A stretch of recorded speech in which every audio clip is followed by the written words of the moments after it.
as our video series continues, I brought you here to one of the most beautiful paths on our property. It's a path that's covered with the trees and the bushes that arch over way that makes this a wonderful place to walk when it's the heat of the summer.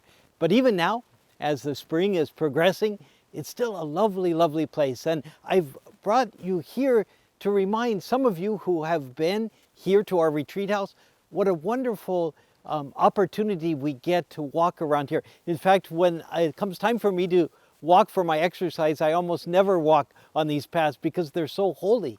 They're places where I've prayed, and I don't want to lose that sense of prayer when I walk these paths. And so if you can recall any time when you were here and the Lord spoke to you on these wonderful little pathways that wind through the hills and through and among the trees, that'll be a wonderful remembrance of God touching your life when you were here on the retreat.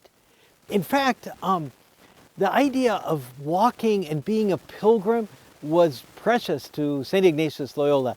He referred to himself as the pilgrim when he had his autobiography kind of put together, when he narrated it. He referred to himself as the pilgrim. We know that Jesus had no place to lay his head. As he said, foxes have lairs and birds of the air have nests, but the Son of Man has no place to lay his head because he moved around. He was always walking. And so walking, journeying is such a symbol for our faith. We talk about the spiritual journey. Why? Because in the spiritual journey, like walking on this path, we walk with God.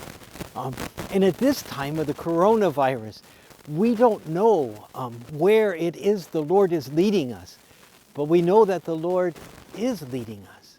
In fact, that perhaps is one of the most wonderful parts about going on a little journey by foot, is you can't really be certain what different detours or what different obstacles you will run into. But what you know is that your heart is calling you to move and to grow and to continue on.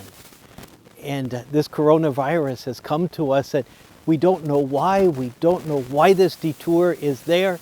But what we do know is that the Lord will be with us in the detour, and the Lord will be with us as we walk. So as you think of this beautiful place to walk around, and the time that you've prayed here, know that you're on a journey too. And this journey has a companion, and it is the Lord.